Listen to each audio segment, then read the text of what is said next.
back, everybody, to the WPHS Sports Report. We are here with some new sports this week, as well as some old returnings. So first, we are going to start with outdoor track and field, brought to you by Josie. How's the season? It's been going about as well as it could. I'd say with the amount of professionals, well, not professionals, but really good runners, really good weight throws, really good hammer throws, all of, everything we have, it's about as good as it could be. It's really good. So we've only really completed 2 races since the last time I've been on here, and that was the Classical Classic. Amazing name. Mm-hmm. They got real creative with that. Real creative. And then you have the Brian St. Germain Invitational, and then our upcoming race is the RIIL Northern Division Championship at North Situate, and it's an event going from the 15th to the 17th, and the times are to be announced, but obviously there's a lot of events going on that day, so if you're interested, for anybody who's in the area, it's very close by. So that is looking great. How about some of our scores so far this season? Our scores haven't been that bad. We have a couple of highlights. Ethan DeRogers, a pole vault mark of 9 feet and 6 inches. Ryan McKenty, 110-meter hurdles in a little over 16 seconds. And for the relay race that we did at the Classical Classic, it was, we placed 8th out of 10 other schools, but for the record, we were competing against some very well-known schools in the division. And then the Sergeant Brian St. Germain Invitational, anybody do well there? We have Spencer St. Onge with a hammer throw mark of 190 feet and 3 inches. And the relay race for that, we placed 9th out of 11 other schools. But again, very good schools we were competing against, like LaSalle. I think Classical was there. Obviously, very, very strong schools, Division I athletes, obviously. Going to be, and then on the girls' side? The girls' side, for the Classical, we have Macy LaFontaine, 400-meter dash in almost a minute. She placed 2nd out of 40 other runners. Cecilia Bizon, a hammer throw mark of 162 feet and 4 inches. She placed 2nd out of 25 other throwers. And then for the Brian St. Germain Festival, we have Zoe Glover with a high jump mark of 4 feet and 8 inches. Amber Shaw, amazing. Well, what more is there to say, right? What more is there to say about Amber Shaw? She cleared that pole vault competition. And then we have Alyssa Lupo with a javelin mark of 104 feet and 1 inch. And then for the relay race for that, we got 8th out of 9 other schools. Right, so obviously some of our girls doing exceptionally well. Cecilia Bizon went to nationals for the indoor hammer throw. Macy LaFontaine is a freshman. Right, I've seen her working round the clock on her running with some of the coaches, making great strides, doing impressive things. The entire track team doing so well this season. And with that, that brings us to the close today of the track and field season, but we will be bringing you more coverage as the season progresses. Thank you, and on to lacrosse.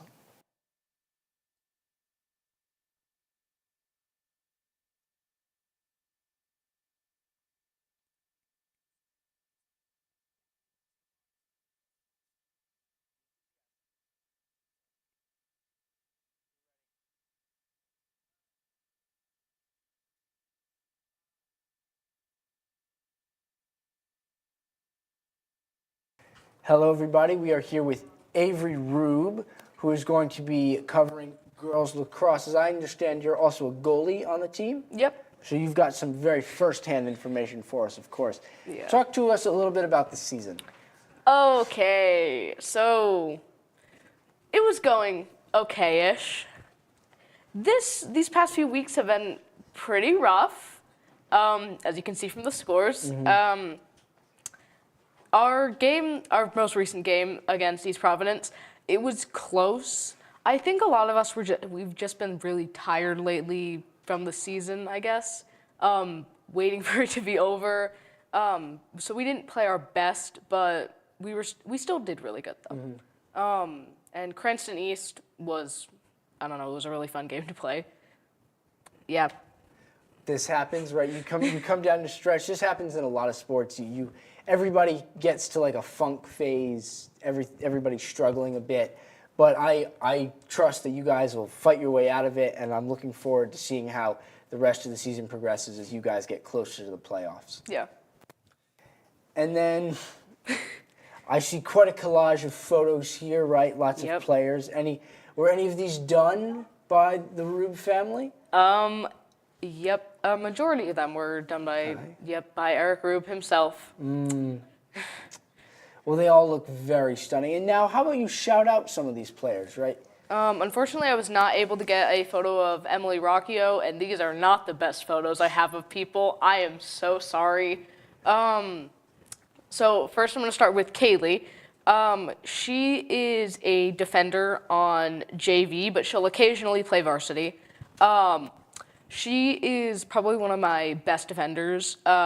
Whenever we're in a JV game and I need my defense to crash to stop a player, she crashes, she gets everything done, and she does her best. Caitlin is the fastest person I have ever seen. She's a big soccer athlete too, which that would be tends why. to help, right? Yeah, she's really fast, really aggressive, and probably one of our best players. Emily, she's amazing. She plays JV and I believe some varsity. She's scored quite a couple goals so far for JV. A couple on me when I had to play for another team. But she's overall a great person. Gives you a great understanding of her abilities as a player, doesn't it? Yep. Yes. That is spectacular for the girls so far.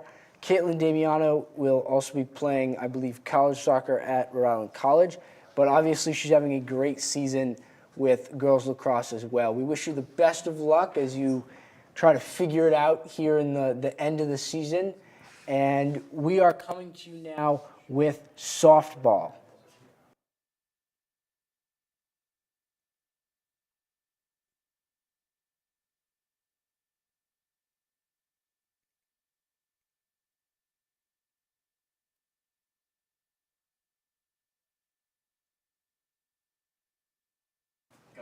Hello, welcome back everybody. We are here with Natalia, who plays on the softball team.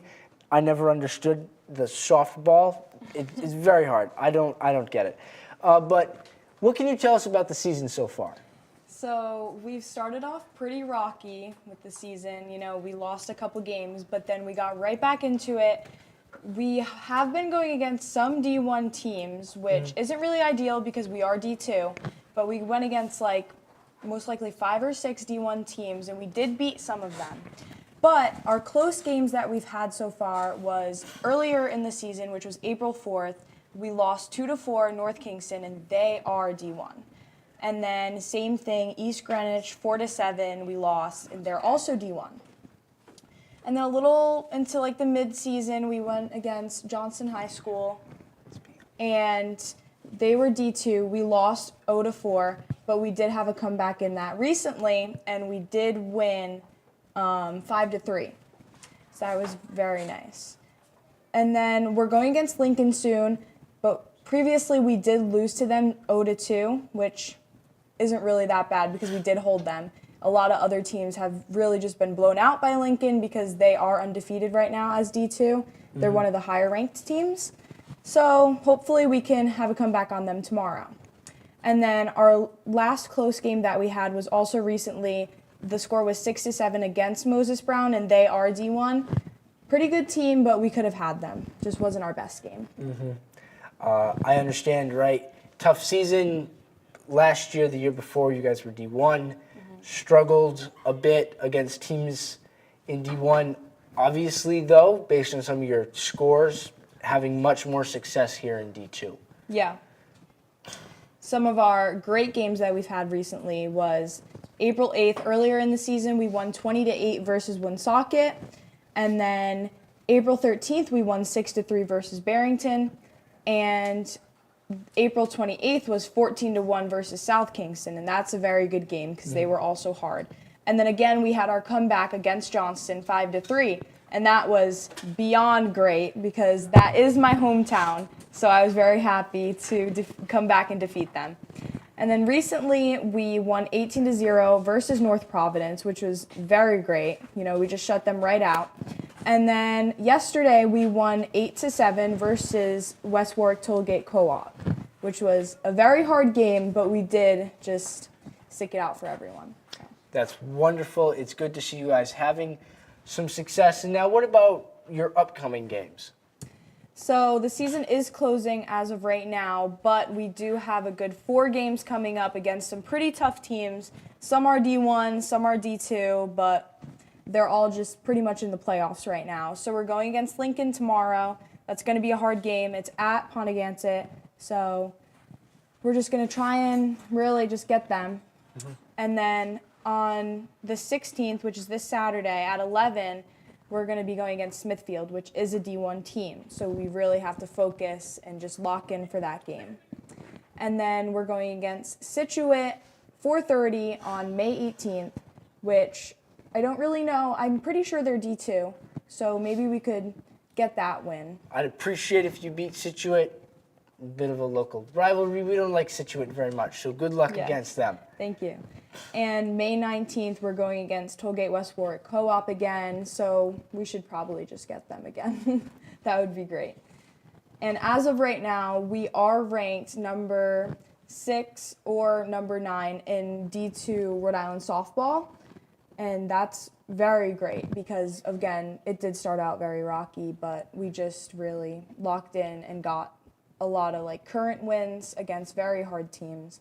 But we're aiming to just keep this winning streak so we can have a chance in the playoffs. And our record is 7-10, 7 wins, 10 losses, but it's including all the D1 teams that we did face.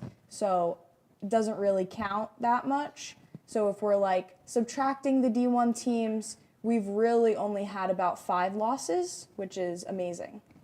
I know I was talking to Cora Miller actually at lunch today. She was saying that some of the scores haven't been posted yet. Mm-hmm. That'll hopefully improve your record a bit, get you a better playoff spot, and really hoping those home teams are going to post those scores for you guys because it'd be great to see you guys have some chances in the playoffs this year again. Yeah.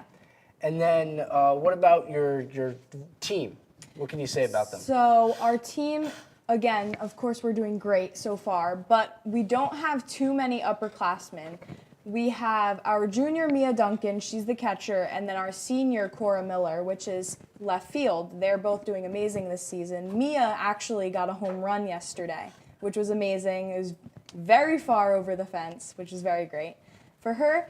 And then we have about 4 sophomores, and they all play very critical roles in the field, so very grateful we are not losing them anytime soon.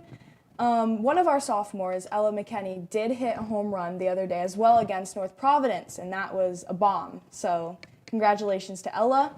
And then 3 freshmen, again, all playing very important roles, so that's very great. And then our swing players do sub in very often. So I see you've made the list here as well as a freshman. Yes. I think this list is very important.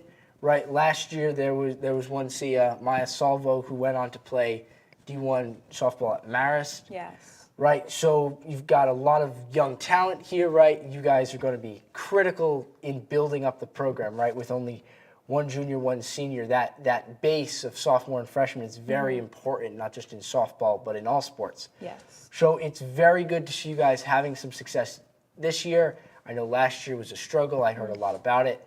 But it's really great to see you guys doing well this season. And we will see you guys soon, bringing you more sports coverage throughout the coming weeks as we come down the stretch during playoff season. And then again during playoff season and how far our teams go. With that, have a great day, Ponaganset.